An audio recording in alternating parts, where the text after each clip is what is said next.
Hi, everybody. This is Jason Easley from Politicus USA and the Daily. We're trying out some new software and a new platform today. I really hope you can see me, hear me. If you see this, hear this, you want to put something up in the chat, go ahead. Let me know what you see, what you hear, if everything's all good. We're trying to figure it out right now. We will see how this works. Like I said, this is all brand new. So this is a little bit of a test run right now. And so today we're going to be talking about how Democrats are fighting back against the gerrymandering in Texas. I see some people coming in. I don't know if they are Substack or what. What I'm going to do is I'm going to hop on over here to Substack real quick before we get going with our presentation, and we will check it out. Are we visible? Are we there? I don't care about the dashboard, Substack. Yes, we know you're all proud of your dashboard update. I don't see us live on Substack. This is a bit of an issue. I don't know where we're going to right now, but it is not going out live via Substack. So here we are. The Democrats are fighting back. We're going to talk a little bit about how and what they're doing to fight back right now. The first thing Democrats are doing, and this is really interesting, I wanted to play you a clip. I wanted to play you a quick clip of Texas Democratic House Majority Leader, Republican Majority Leader, Derek Burrows. Let me see if I can get the audio going here. It is. Let's play. Members, may I have your attention? The roll has been called and a quorum has not been established. Here is where we are at today. Yesterday, Attorney General Ken Paxton and I took action to domesticate the civil arrest warrants in the state of Illinois, seeking to make them enforceable beyond Texas state lines. I expect... Okay, that's interesting. Let's stop right there for 1 sec. What he's doing is he's taking these civil arrest warrants that have no jurisdiction outside of Texas, and they're saying they're trying to domesticate them so they're enforceable in Illinois. Again, these are civil warrants. Only the people, the Texas Democrats can't be turned over unless Illinois decides to turn them over, and there's pretty much zero chance of that happening. I expect suits in other states will be forthcoming. Chairman Guerin of House Administration has also contacted the Sergeant-at-Arms of Illinois House of Representatives requesting their direct assistance in returning absent members. I have been in constant communication with Department of Public Safety, which has been working to track down absent members in an effort to return them to our chamber. These efforts will continue through the weekend. Oh, that's for those that have fled to Illinois or to California, be reminded that the FBI's assistant has reportedly been enlisted, and their powers... reportedly been enlisted. Mr. Dustin Burrows, the Texas Speaker of the House, doesn't know because nobody told him if the FBI has been enlisted. And by the way, enlisted is a very vague word. What does it mean to be enlisted? Do they have any real powers? What can they do? Well, they don't have the power to arrest because there's no crime. So that's pretty interesting there. Reportedly, nobody told Dustin. Dustin's not apparently important enough to know. He's just going off what John Cornyn. Not confined to any singular state's boundaries. As far as new administrative policies in our chamber go, Comptroller Kelly Hancock and I have enacted a new policy stating that any member absent for the purpose of breaking quorum will no longer have their paycheck or per diem deposited electronically. Oh my God, they took away the direct deposit. While the Constitution forbids us from withholding pay, it does not dictate how we issue the pay. Those checks must now be picked up in person on Capitol grounds. Yes, you lousy Democrats. You have to show up and pick up your paycheck in person. Today, and bam, when you do, we're going to qualify taxpayer dollars and account for forthcoming liabilities under Rule 5, Section 3 of House Rules, which authorizes fines for members absent without leave. 30% of each quorum-breaking member's monthly operating budget will be reserved and made unavailable for expenditure. Well, they cut their budget by 30%, which doesn't really hurt them because they're not there. Oh, good Lord. Absent members must also appear in person to approve or enact any of the following: requests for travel reimbursement, personal action requests, including those increasing or decreasing staff salaries, approval for newsletters and House of Reproduction Dear God, you monsters. Services. Failure to appear in person will result in the cancellation of your newsletters and the encumbered fund. They've taken the newsletters. They've got their newsletters. That'll show those Democrats who try to fight for democracy. We've got your newsletters. Oh, yeah. We have all hands on deck. We are continuing to explore new avenues to compel a quorum, and we'll keep pressing forward until the job is done. Yep, job is done, meaning we're going to rig the map in Texas to get Donald Trump more House seats because he's terrified of losing power. Okay, that's about enough of that. So that's what Republicans are doing. Now, if that screams to you, well, that seems like a pretty weak hand. You're right, it is a pretty weak hand. Boy, I just took myself off the screen. Let's try this again. One smaller. See, new software, trying to learn my game. So that's a pretty weak bit of sauce right there, isn't it? They've apparently deployed the FBI, but nobody knows for what or where or if they can actually do anything. Well, apparently the FBI could go to these states, look around for these guys and go, yep, they're over there, and then stand there and do nothing. So what are the Democrats doing to fight this?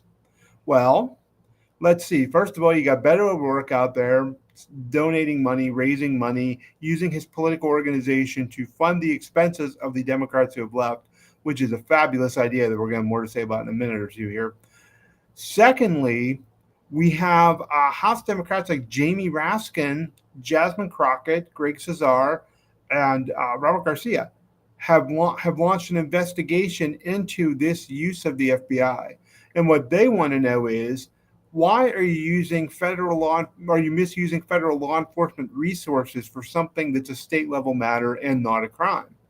The second thing they really want to know, and they're super curious about, is where are these resources being taken away from? Is this making the country weaker by not fighting terrorism or drug trafficking?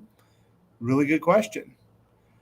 And I wrote a story about Dustin here and what the House Republicans of Texas have come up with, and just the general weakness. This whole thing seems to have backfired. And if you want to really talk about what's at stake here, this isn't really about House seats. This is about democracy. I mean,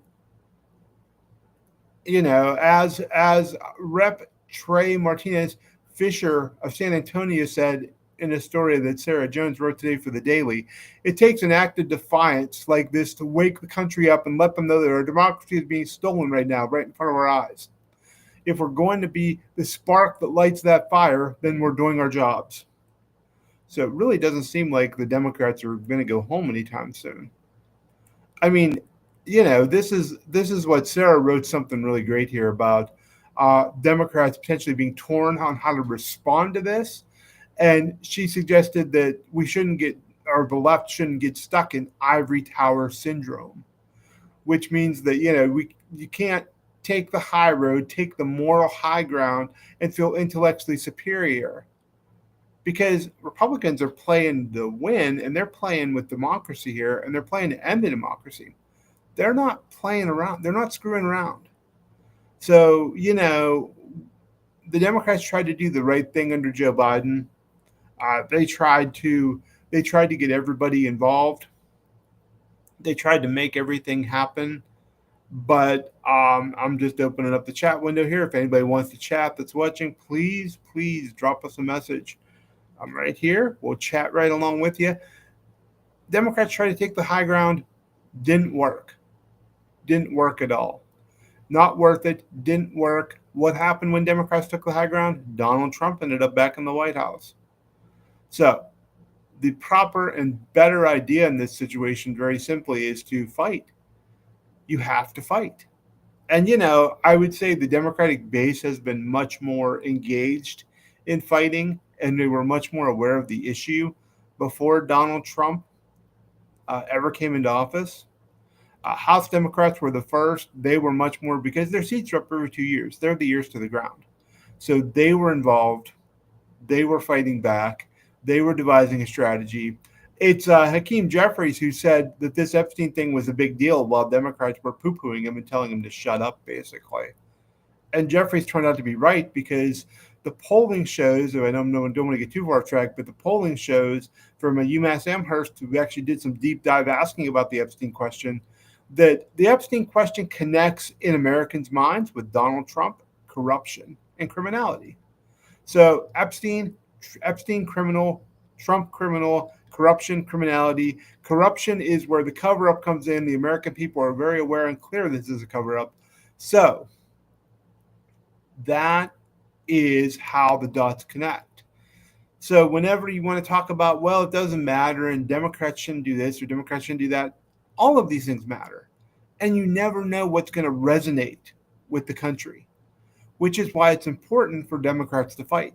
It's important for Democrats to fight every single day in this situation. And when it comes to Texas, Democrats have gotten the memo and they're fighting back. And what I really, really would like to see more than anything is I grew up in a union household, and my dad was a blue-collar laborer who was a member of the union. And they went on strike a few times in my childhood. And those strike times were tough. I mean, there wasn't money. No money was coming in. And I remember my dad getting up early in the winter to go stand on the picket line. That's hard. What these Democrats in Texas are doing is like a strike for democracy. They're going out there and they left. They left their homes. They left their families. They left everything. They're not getting paid. They're running up $500 fines a day apiece. And they're doing this not just for the people of Texas who are having their rights trampled on and their voice silenced through a gerrymander.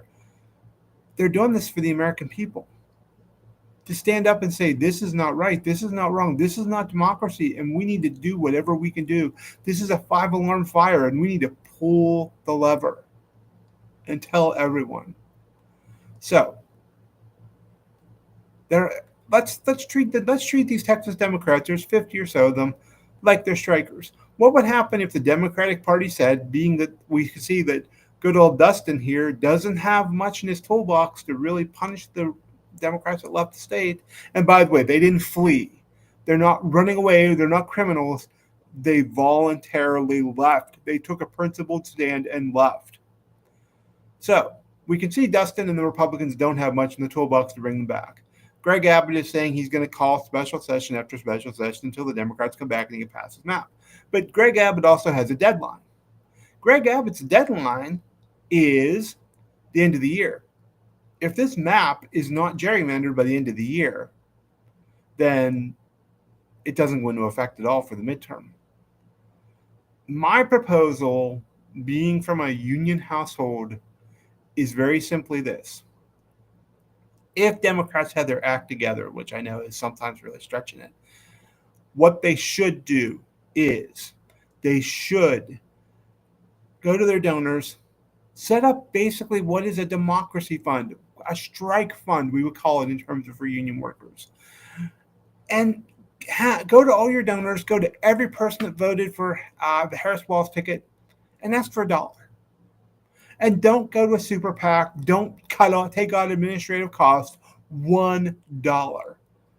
Raise $60 or $70 million to cover these expenses for these Texas Democrats, to pay their fines, so that it doesn't matter how much Greg Abbott and the Texas Republicans fine them.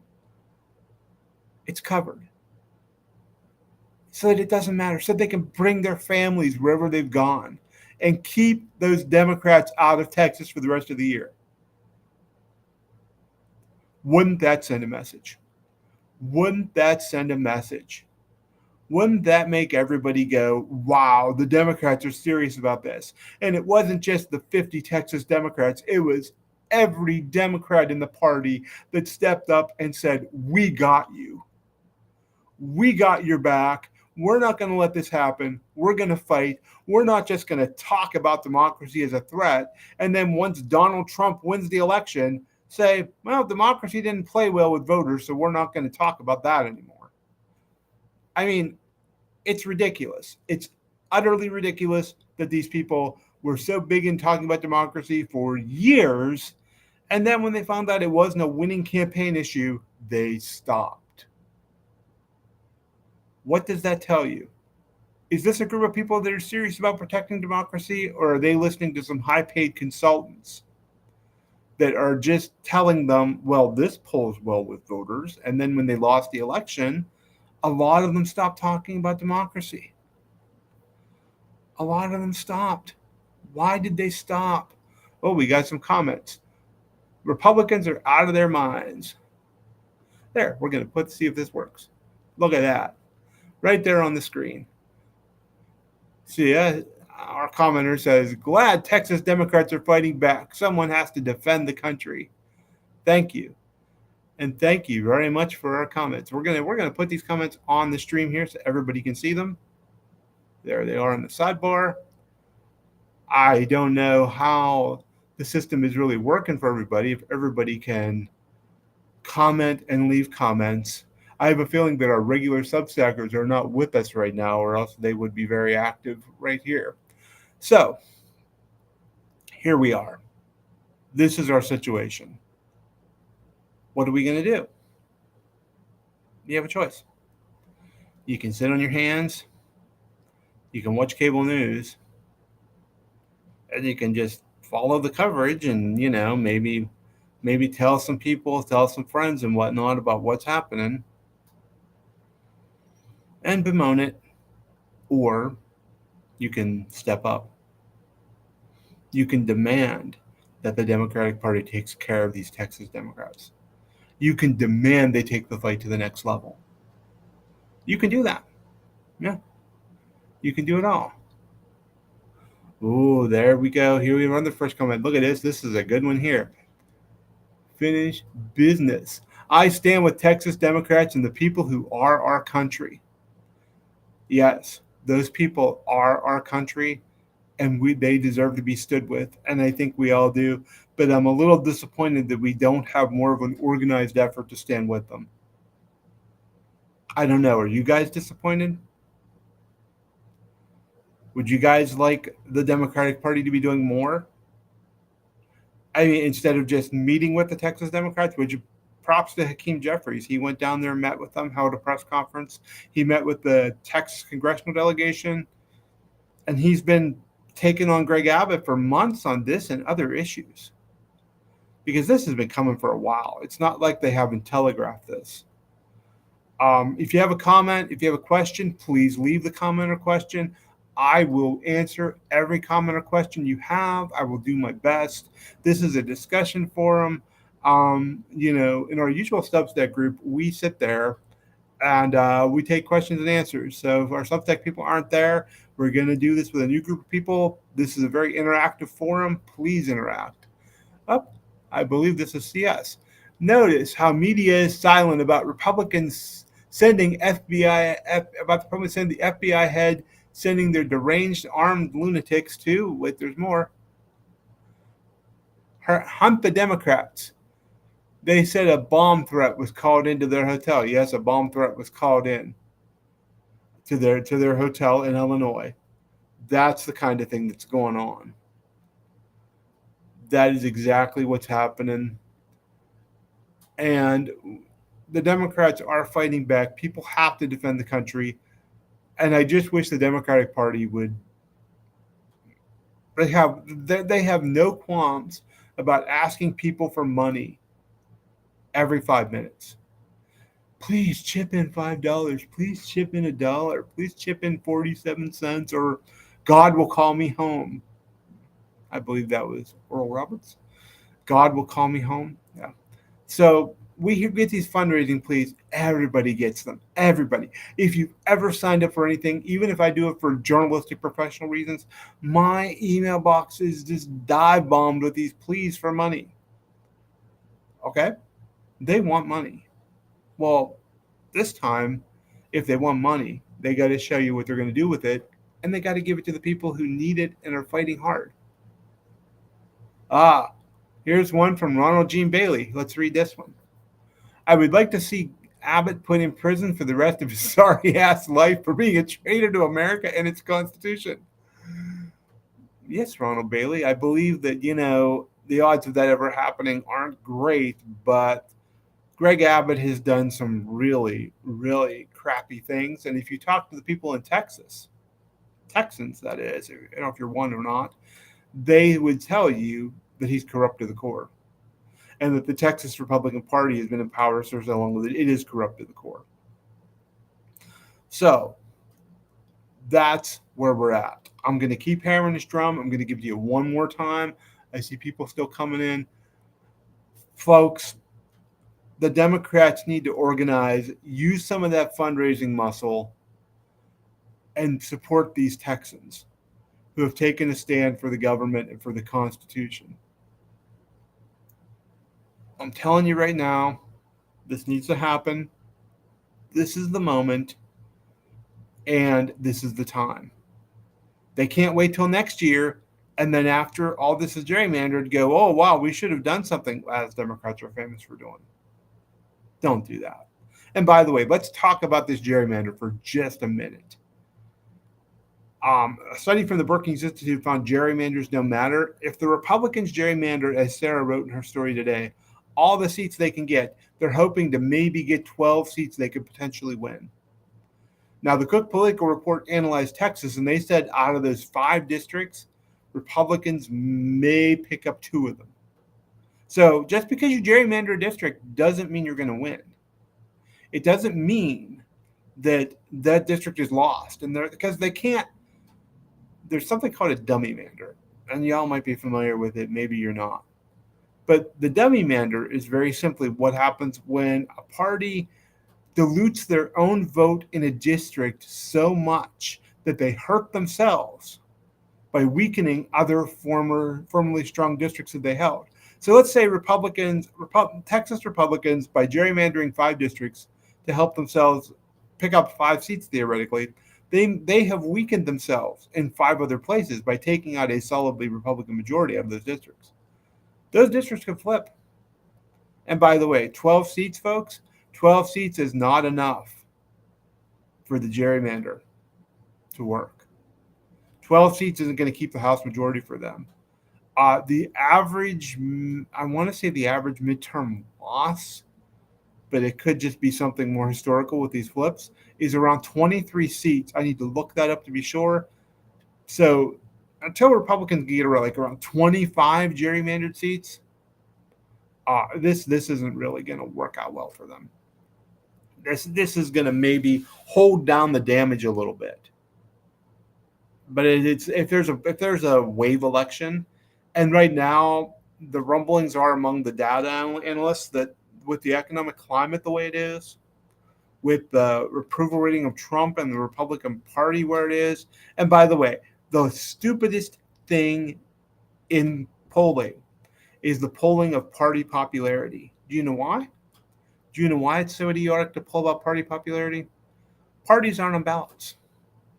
When you poll, let's say, a voter about the Democratic Party, and they go, oh, I hate those Democrats. They're so weak and terrible, blah.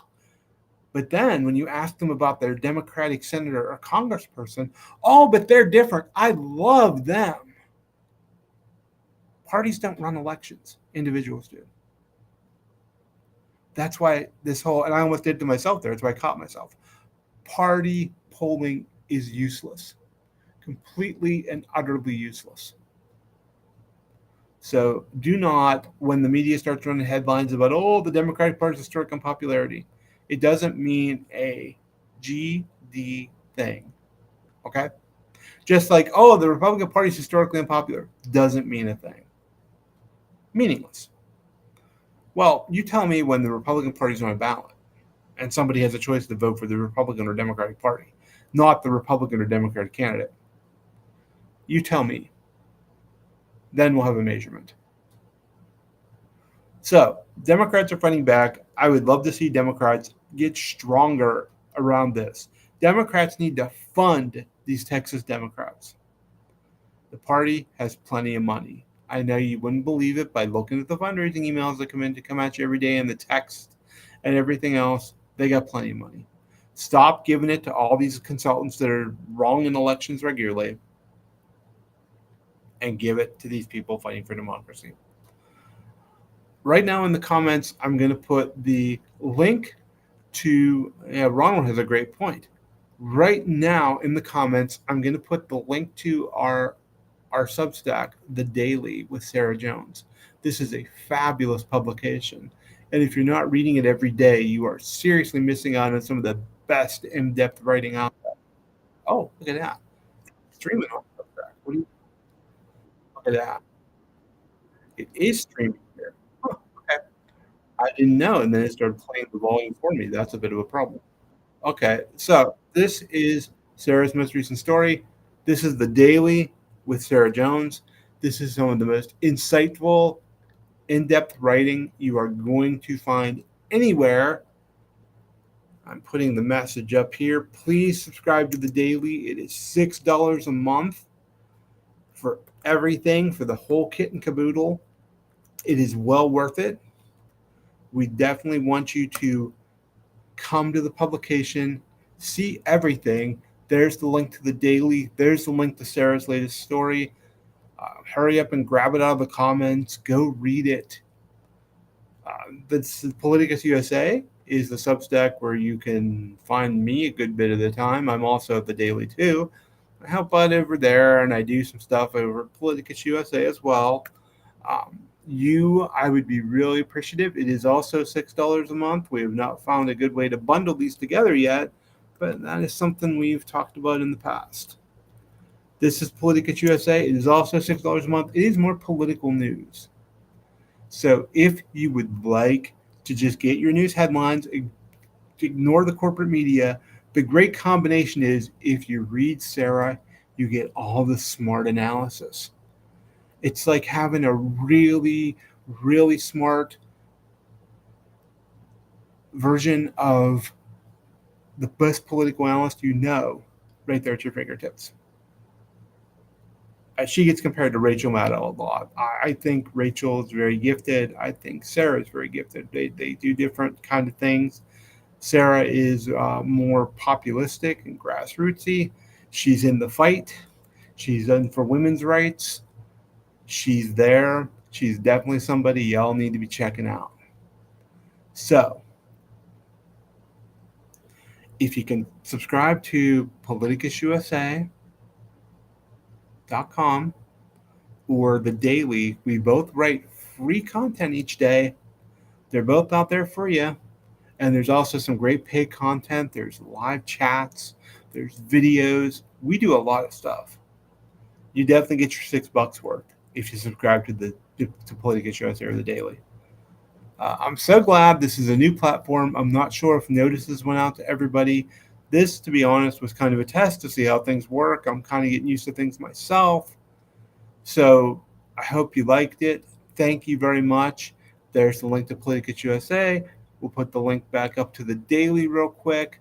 Please check both of those out, and I'll see you next time. Oh, guess what? I don't know how to end this chat. That's very interesting. There we go. Oh, it's up in the corner. Boy, look at that. I'm going to edit that out. Boy, that was a mistake. That is one of those first-time user mistakes right there.